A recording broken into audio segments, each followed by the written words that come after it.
Okay, let's take a look at every European country and the worst player that they've had in the Premier League. Albania, Loricana. Bit harsh to start off this list with Loricana. He only had one season at Sunderland, but he wasn't too bad. He captained the club to 13th in the league, but he's the only Albanian to ever play in the Premier League, so he gets in by default. Armenia, Henrik Mkhitaryan. Same sort of logic applied here. Don't get me wrong, Henrik Mkhitaryan has been mostly dog piss since arriving in England from Borussia Dortmund, one insane scorpion kick aside, but he's also the only Armenian to ever play in the Premier League. He's still been pretty useless for both Man United and Arsenal though. In comparison to his time in Germany, his end product these days is on par with a shredded newspaper. Austria, Moritz BAUER. Now, I had some options like Kevin Wimmer, Andres Weimann or Alexander Dragovic, but no, instead Moritz BAUER stands tall as the worst Austrian to ever set foot in England, making 15 god-awful appearances at right back for Stoke as they sailed into the Championship. Belarus, SERGEI Kornilenko. Right, so only two Belarusians have ever played in the Premier League. One of them made over 130 appearances for Arsenal before signing for Pep Guardiola at Barcelona. The other one played 6 times up front for Blackpool, struggling to get past the likes of Marlon Harewood and Gary Taylor-Fletcher, who by that stage of their careers were mostly 90% butter and sweat. Belgium, Richie de Laat. Yes lads, Richie de Laat is the same nationality as Eden Hazard.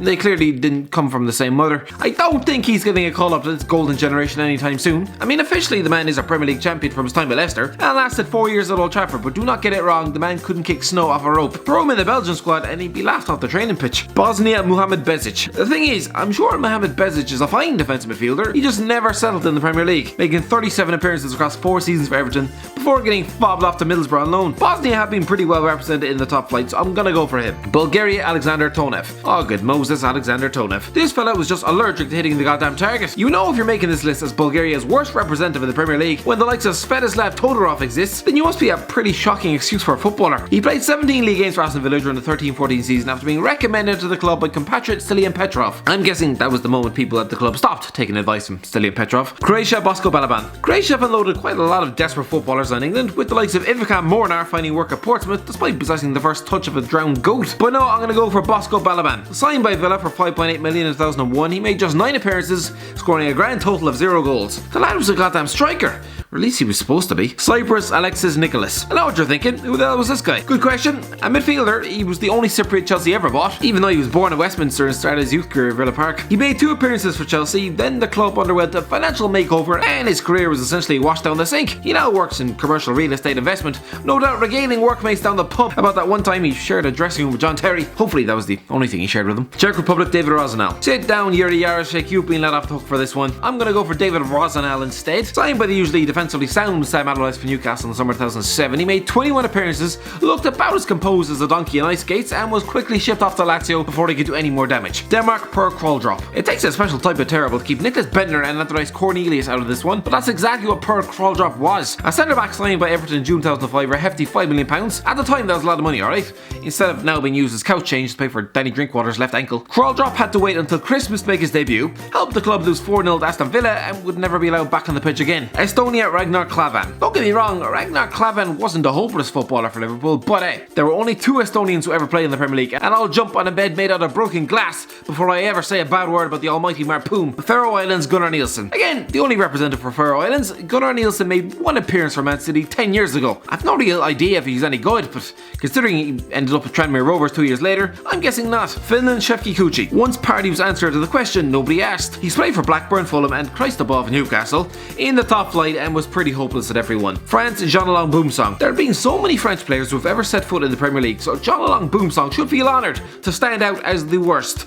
Or embarrassed, I don't know which one. An 8.5 million signing at Newcastle in January 2005, he was a danger to his own team. It's actually quite impressive to look bad in the defence that consists of Celestine Babiaro and Titus Bramble. But yeah, he managed it. Georgia, RATI ALEXIDZE. I'm holding my hands up, I've never seen RATI ALEXIDZE play. Neither of you, so stop lying. What I do know is that he's a striker who made 2 appearances for Chelsea between 1999 and 2001, didn't so much as sniff in the direction of a goal before being flogged back to Georgia. Doesn't exactly scream world-class talent. Germany, Eric Durham. Eric Durham made 16 appearances right back last season, struggling to make it into the Huddersfield Town defence, a defence that were routinely getting mauled to death every week. He was not good. Gibraltar, Danny Higginbotham. The only Gibraltar representative in this list. To be fair, Danny Higginbotham did alright in the Premier League, playing for a host of clubs that are full back, but I mean, he wasn't great. He's no doubt going to get a statue erected in the capital of Gibraltar though, Christ above. Greece, Kostas, CHALKIAS. Back in 2004, Greek footballers were in fashion. Kostas Chalkias had been part of the Greek squad, which somehow lifted the European Championships that summer, so Portsmouth quickly snapped him up from Panathinaikos. Oh good lord. One of the worst goalkeepers I've ever seen. He made 5 appearances, conceding bucket loads of goals, offering up all the reflexes of a mauled cat. When you're getting replaced by Jamie Ashdown, you know your career's pretty much been chucked out the window. Hungary Adam Bogdan. Another hopeless keeper, Adam Bogdan not only embarrassed himself on the few occasions he took to the pitch for Liverpool, while at Bolton he managed to not only get relegated but to let a keeper score on them from the other end of the pitch. Just how? Iceland, EGGERT, JONSSON. To be fair, Iceland have been represented pretty well in the Premier League, but not by EGGERT Johnson. A midfielder snapped up from Hearts in 2012, he made 4 appearances for Wolves before getting flogged at Portugal at the end of the season. Israel, Ronnie Rosenthal. Yes, Ronnie Rosenthal did score a few goals for Liverpool and Spurs. He also managed to spoon an open goal onto the goddamn crossbar. For that alone, he makes this list, alright? And yes, I was as surprised as you to find someone from Israel called Ronnie. Italy, ROLANDO BIANCHI. It would be a disservice to centre forwards everywhere to say that ROLANDO BIANCHI was one. A centre forward's objective is to score. ROLANDO BIANCHI arrived at Easton for £8.8 million in July 2007. He scored 4 goals in 19 games. For £8 million, that was just embarrassing. Kosovo, Florent Hadergunjaj. One of the only 2 Kosovans to make this list, and yeah, another hopeless Huddersfield Town right back. Played 50 times in England as the defence was ripped to shreds. Latvia, Igor Stepanovs. Just ask Arsenal fans what they think of Igor Stepanovs, a man whose brand of defending would make Shocker and Mustafi look like the second coming of Tony Adams. Lithuania, Žydrūnas Arlauskis. This fella made 1 appearance in goal for Watford 3 years ago. I'd be lying if I said I remember that game. I'm just guessing he was dog piss, considering he was never let anywhere near the pitch again for the rest of his life. Macedonia, Goran Popov. Anyone remember Goran Popov? A left-sided wide man who made 12 appearances on loan for West Brom during the 12-13 season. He wasn't great. Malta, Dylan Kerr. This isn't really fair. Dylan Kerr was by all accounts a decent defender for Leeds back in 1992, but hey, he's still the only Malteser to make it to the Premier League. Montenegro, Simon Vukovic. 16 appearances, 1 goal. Those were Simon Vukovic's stats in his 2 years of Blackburn Rovers. Now you try and tell me he was any good. Netherlands, Winston Bogarde. It's pretty simple. Winston Bogarde was a defender who arrived at Chelsea in 2000, played 4 times, and then instead of searching for employment off someone that might have actually given him a game, he just chose to sit out the remaining 4 years of his contract training with the reserves and pocketing undeserved cash every week for doing nothing. Mental. Northern Ireland, Kyle Lafferty. I know Kyle Lafferty's done well in Scotland, Italy and for his national team, but he was utterly hopeless in England. He was bad enough in the Championship, scoring 2 goals in 30 games for Norwich City, so why they decided to give him a game in the top flight, I have no idea. At least it was just the one. Norway, Alexander Sorloth. There seems to be a curse on strikers at Sellers Park. Either that or they just continue to invest in centre forwards allergic to scoring goals.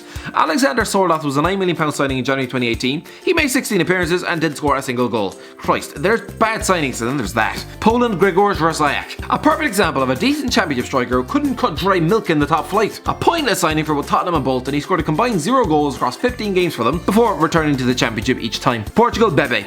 I still can't get my head around this transfer. This was a lad who'd recently been playing in the Homes World Cup. Now he was a Manchester United player. He made 2 Premier League appearances for the club, booting nearly every attempted cross into Rosette. The man was more of a danger to the goddamn spectators than he was anywhere on the football pitch. Ireland, Paul McShane. You already know why. Romania, Florin Andone. In May 2018, Brighton tied Florin Andone down to a 5-year contract. I bet they're regretting that now after 3 goals and 23 appearances. Russia, Yuri Zirkov. Look, I know Yuri Zirkov is a very decent player, but at Chelsea, absolute flop. Signed 10 years ago for £18 million, he made very little impact. Serbia, Lazar Markovic. Takes a lot to keep Matija Kezman out of this list, but oh wow. It's mad to think Lazar Markovic spent 5 years at Anfield. He was a £20 million flop there, failed on loan to Hull City before winning up at Fulham last season. He played once as the club were relegated, and I think he's still only 25. Slovakia, Stanislav Varga. Look, Stanislav Varga was a decent player in his day, but by the time he wound up in the Premier League with Sunderland, he was way out of his depth. He retired at the end of the season after failing to dislodge Paul McShane in the starting lineup. Slovenia, Haris Vukic. 7 appearances across 7 years at Newcastle United. I'm sorry Haris, but you can have no complaints about this one, considering the interminable dross that had been wedged through the door at St James's Park. Are you telling me you couldn't get past Danny Guthrie in the pecking order? Spain, Joselu. Imagine having Rafa Benitez as manager and giving him such little funds that he was forced to buy Stoke's 5th choice striker. Yes, Joselu was terrible at Newcastle, just awful. Sweden, Rada Prika. Staffed up by Sunderland in 2008, Rada Prika, a previously prolific striker in Sweden,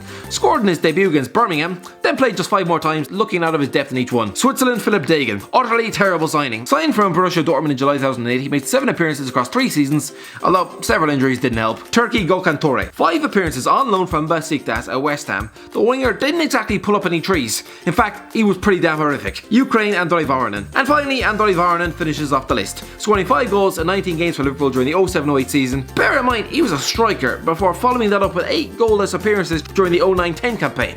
Yeah, he was terrible.